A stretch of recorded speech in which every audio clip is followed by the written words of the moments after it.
Have you ever been in Syria? No, I've never been to Syria. Have you ever been in a war zone? Nope. Are you a trained weapon expert? Nope. Until recently, would you be able to recognize an AK-47 or M16?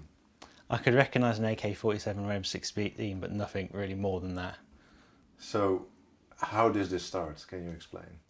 It was really because of my own interest in following the Arab Spring. I started seeing on social media lots of weapons being used, all sorts of videos coming out of Syria in particular, and I just was very interested in finding out what they were. And at the same time, I started a blog just sort of to record my own thoughts on what was going on in Syria and pick up on stuff that was sort of being missed in the mainstream medium that I thought was very interesting. So I just, whenever I posted something, I wanted to be 100% sure it was correct. So I just would research anything I saw in depth, post about it, and I sort of built my knowledge up from there. Yeah, so what were you looking for? At first, I wasn't really looking for anything specific. It was just whatever was interesting coming out of Syria. And I realised that when you're looking at videos in Syria, it's very hard to know what's genuine. But when you see a bomb or a weapon being used, it's very hard to fake a bomb. So I started researching what I was sort of seeing there. And then just from there, I just, bomb by bomb, I sort of weapon by weapon, I built up my knowledge. And that's purely based on what you see from videos posted on the internet? Yeah, I mean, I'd use, in some instances, information from Facebook groups that were sort of run by the various groups in Syria, because there's many of those. People would post stuff on Twitter that was interesting, but again, there's a lot of nonsense posted on Twitter about what's happening in Syria, and people have their own agendas, so you have to sort of sort out what's real and what's not. And how do you know what's real? A lot of it comes down to using resources that you've got online. For example, in one video I saw, it was an execution of 20 Syrian army soldiers. What I did with that one, I found the original source of the video because the video I saw was posted on another YouTube channel. So I found the original source that actually belonged to a specific brigade in Syria that was working in Aleppo at the time. There are other videos from that same group posted on the same channel. And I then found that video was also posted on their Facebook page. So that, for me, that confirmed that had actually come from that specific group rather than being blamed on them unfairly. Yeah. Tracking weapons and recognizing them used to be the job for secret services. Do you think that has changed because so much information is out now on the internet? I think there's such, in particular with Syria, there's such a massive amount of information coming from Syria that, and it's so publicly available that there's many people are actually looking at this stuff now, outside of the intelligence services and the private intelligence industry. There's many blogs that are online that look at it, blogs like EA Worldview, the Rogue Adventurer blog. They look at what's coming out of Syria and other war zones and really try and analyse it to understand what's going on with it. Yeah, because compared to Libya, the amount of videos that come out of Syria, how does that rate? I think you can compare the amount of videos coming out of Libya, and it felt like sometimes it was a handful a day, whilst with Syria there's hundreds of videos coming out every day, and there's probably over 100,000 videos that have now come out of Syria. Yeah, so war is changing in that sense. Yeah, the way people, it's like having 1,000 pairs of eyes on the ground, lots of different points of views.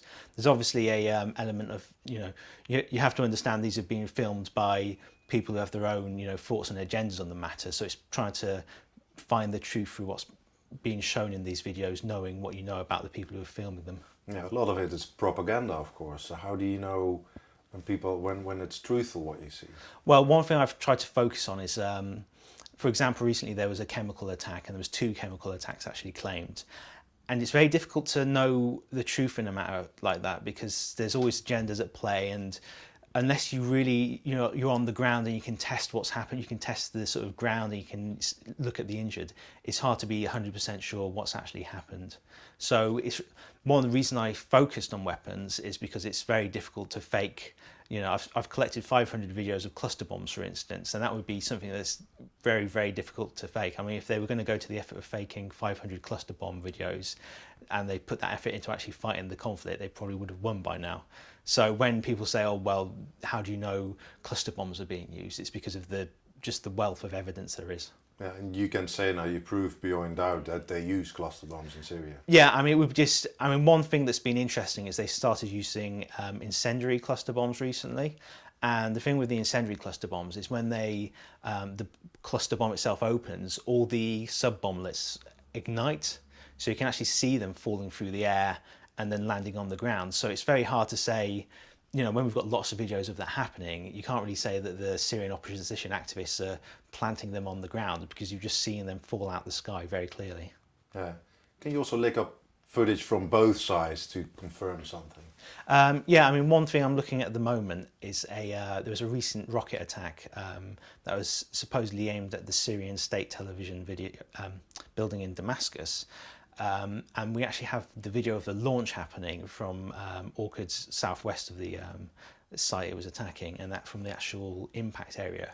So you can actually use that footage to sort of compare the pattern of the launches of the rockets to the pattern of the impacts and see if they're actually related.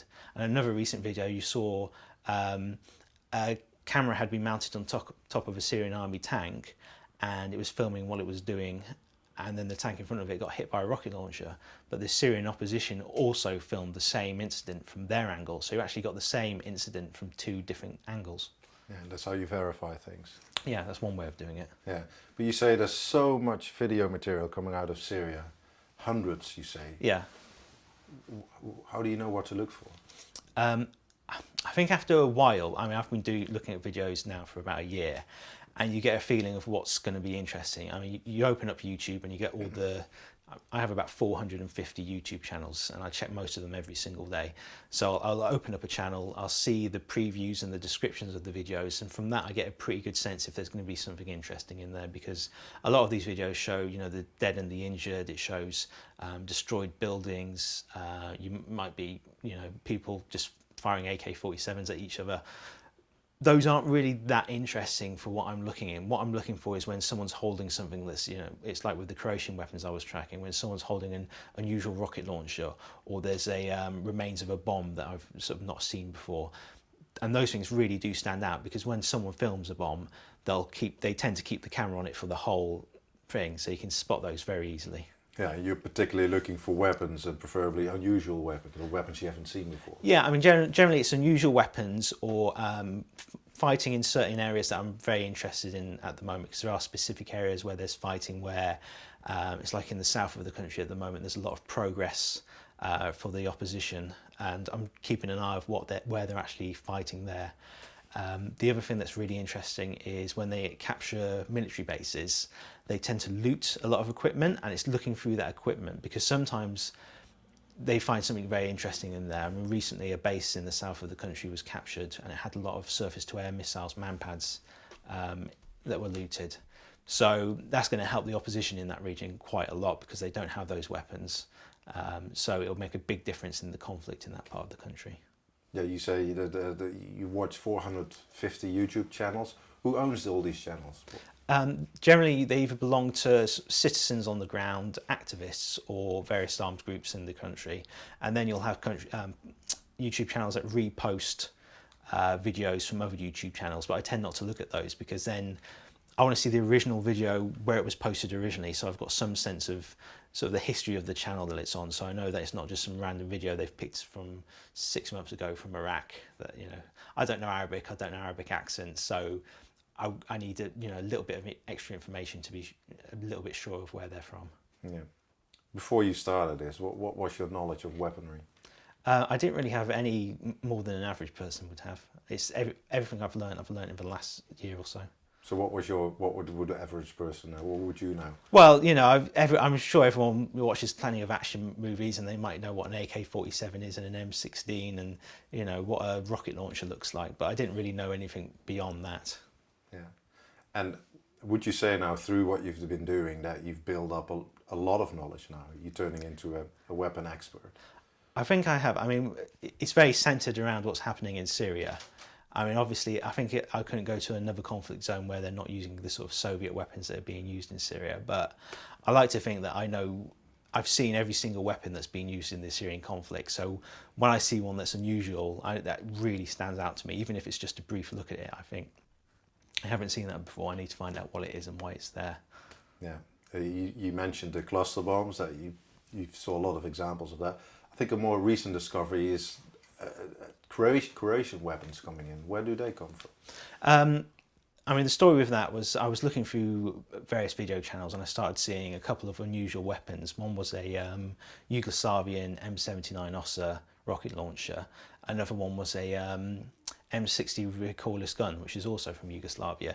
So I thought that's quite unusual, but because of the black market in the area, all sorts of things turn up, in dribs and drabs.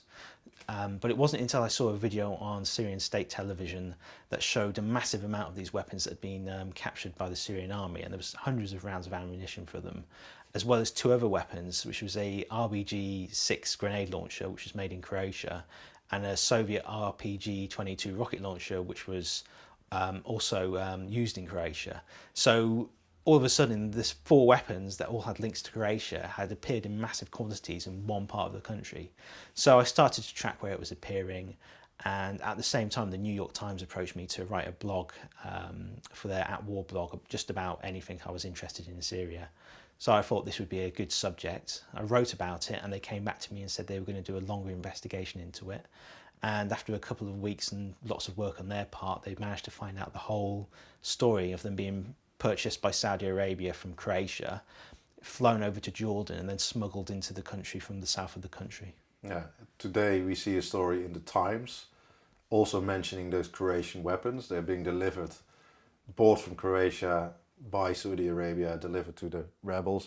And apparently the CIA is vetting the groups who should get the weapons and who shouldn't, because of course they don't want to get it in the wrong hands. Is that actually working? From what I've seen, there seems to be now groups that weren't meant to be the target of these weapons. They should have been going to Free Syrian Army, the official Free Syrian Army, which doesn't include all the fighting groups in Syria. And it was supposed to be going to moderates and secular units. But what I'm actually seeing is videos of groups outside of the Free Syrian Army who are jihadists with these weapons, including Jabhat al-Nusra. So when people are saying we know they're only going to moderates, as far as I can see, that's wrong. So I don't know if they're telling the truth that they know it, or they're unaware of the situation on the ground. Yeah. So, and that's the big question. It's a hot topic. The British want to maybe lift the weapons embargo. It looks like they want to being actively involved in weapon deliveries because of the same thing. They want the right groups to be getting those weapons. What's your view on that? I think the thing with Syria is there's so many groups inside the Free Syrian Army and outside of the Free Syrian Army, and the organisation of the Free Syrian Army isn't that good. So you get a lot of groups fighting next to each other, who are sort of, they're not in the free. You have some that are like jihadists, and they're outside of the Free Syrian Army, and they're helping the Free Syrian Army on operations. So I think there's just going to be a natural sort of crossover with weapons, of the weapons that the Free Syrian Army has going over to those groups. But the one thing that's interesting about the weapons that have been provided is the ammo that's required for them isn't something that's going to be that widely available on the black market. So if these weapons do go to jihadist groups and the groups that aren't meant to be receiving them, it's quite easy for the people supplying the weapons to cut off the ammo supply and basically make those weapons useless. But the problem comes then if they start supplying weapons like man-pad surface-to-air missiles. If they start going to the hands of these sort of groups, they only need one of them to sort of bring down an airliner. So that's the other danger. So it depends on what weapons they're going to provide them, I think, more than anything. Yeah, but it sounds almost impossible to control who gets what. Yeah, I mean, as far as I can tell, it's impossible to long-term control where these weapons go. Yeah, because by what you see, there's weapons from all over the world in that conflict. Yeah, I mean, especially small arms. I mean, there's all sorts of weapons that I've seen in the conflict so far, and there's a lot of questions to where some of those weapons have come from. But so many countries have sold Syria weapons in the past. It's not always as straightforward as saying, oh, there's a Belgian rifle, it must be coming from Belgium, because it could have been part of a big purchase the Syrian government made years ago. So you do see some unusual stuff. More recently, there's been one video of an American anti-tank missile called the Dragon, which caused a bit of concern because it was apparently fired by the Syrian army rather than the Free Syrian Army. So a lot of people in the Free Syrian Army were talking to journalists on the ground and asking if the Americans had started supplying weapons to the Syrian army. But looking at the markings on it, you could tell it was from 1977. So it was a very, very old missile from a time when the Americans were selling it to all sorts of countries in the region, even Iran before the revolution. So even when it's something that stands out like a US-made missile, it's really impossible to know where they've actually come from. So it's really hard to tell where these weapons are coming from. But is there evidence that Western countries are involved despite the weapons embargo? I think with the Croatian weapons, it certainly does seem to point in that direction, and US officials seem very well aware of what was going on, certainly enough to tell the New York Times a lot of details about it. So if they're not working hand in hand with the government, they're certainly guiding it or fully aware of the situation. Yeah. But what you see the last year by weapons that come in, weapons you spot, can you match that up with, or there's a new weapon coming in the battlefield, and there's a change suddenly in the struggle between the Syrian army and the opposition? It's not so much that there's a weapon that sort of has appeared out of nowhere. I mean, you'll see a base attacked, and then they'll loot the base, and you'll see new weapons in there. For example, a really good example are the MANPADS, the surface-to-air missiles. Those have basically resulted in a situation where the Syrian Air Force has been forced to fly higher, helicopters have been brought down. It's made it a lot more difficult for the Syrian Air Force to attack targets on the ground because they've got a lot of unguided bombs and weapons. So it's very difficult for them to actually hit targets. So now you have tanks and artillery that this Free Syrian Army have captured. They can actually now deploy. But what you can see, because you watch this very closely, don't you? But what you can see, can you see there's somebody getting the upper hand in the fight, or is it still really hard to predict where it's going? I've thought for a long time it's always been in favour of the opposition.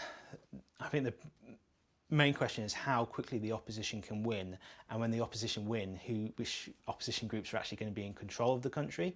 Because as far as I can see, the real winners at the moment are groups like Jabhat al-Nusra, rather than the sort of official Free Syrian Army that's working with the Syrian National Coalition. So Islamic extremist group. Yeah. So it seems very likely to me that we're going to see a situation. I mean, if it goes on like it is, we'll see a situation where different parts of the country are controlled by different armed groups, and then when we come to a sort of post-conflict situation, they're going to be vying for control. And I don't think some of those groups are going to want to do it for a political process. They're going to want to fight for what they've taken over in Syria. So I think that's why the Western governments would rather see Assad go to the negotiating table and come to a settlement rather than fighting it, having the government fall and then all these groups fighting it out between themselves. Yeah. What's your professional background? The last 10 years I've worked in a variety of admin and finance roles. So very different. Oh yeah, it's a very different kind of thing. And are you going to try, because you're not being paid for this, are you? No. Yeah. Are you trying to get something to do this as a professional? Yeah, I'd like to try and do this full time. It's something that really interests me, and I've been putting a lot of effort into it, and I'm very fastidious about what I do. So I just, if it was possible, I'd like to turn this into some sort of career. But because it's something I've never really considered when I started doing this, it's not like I know what my career path is going to be because it's just all new to me. Yeah, but you are being recognised at the moment. Yeah, I mean, I've occasionally written articles for a couple of places. I've written for Foreign Policy about weapons. And I've had, I've done the odd interview, but in the recent weeks, it's really gone really crazy. Yeah, because Human Rights Watch was quoting you. Yeah, I've been actually working for Human Rights Watch for a while on the cluster bomb database. So they've been very supportive for a long time. But now, since the Guardian interview, I've had a lot of interest from a number of organisations. Yeah, might be a future for you. It could be, yes. Yeah. So you're gonna keep doing this for as long as I can. This almost seems like an obsession. Yeah. Well, the thing is, as it's become more popular, I feel more compelled to keep going with it, and then because I'm getting journalists telling me they read it, and then people from NGOs saying they read it, I feel I have to be even more careful and accurate about what I'm writing. So I spend even more time looking at stuff even more closely. So I guess in a way I feel like if I stop now, I'd be letting people down. Yeah, but you started by saying I knew nothing more than I knew what I knew from video games, but like the incident you described with the camera mounted to a tank, that almost looks like a video game in that perspective. Well, yeah, I mean, I've seen examples of cameras mounted onto the barrels of AK-47s being used in combat, and it's quite strange to see that sort of video game style warfare being sort of uploaded onto YouTube.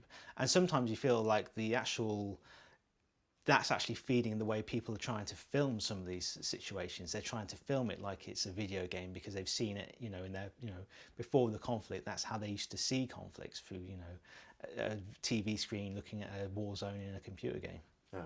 You are watching them in Syria. Are they watching you? I've been told my blog is blocked in Damascus. I've also been I tried to follow someone on Twitter recently who was working with the Syrian government, and I found I was blocked by them, even though I'd never had any contact with them in any way whatsoever. So I get the feeling they're aware of me. Yeah.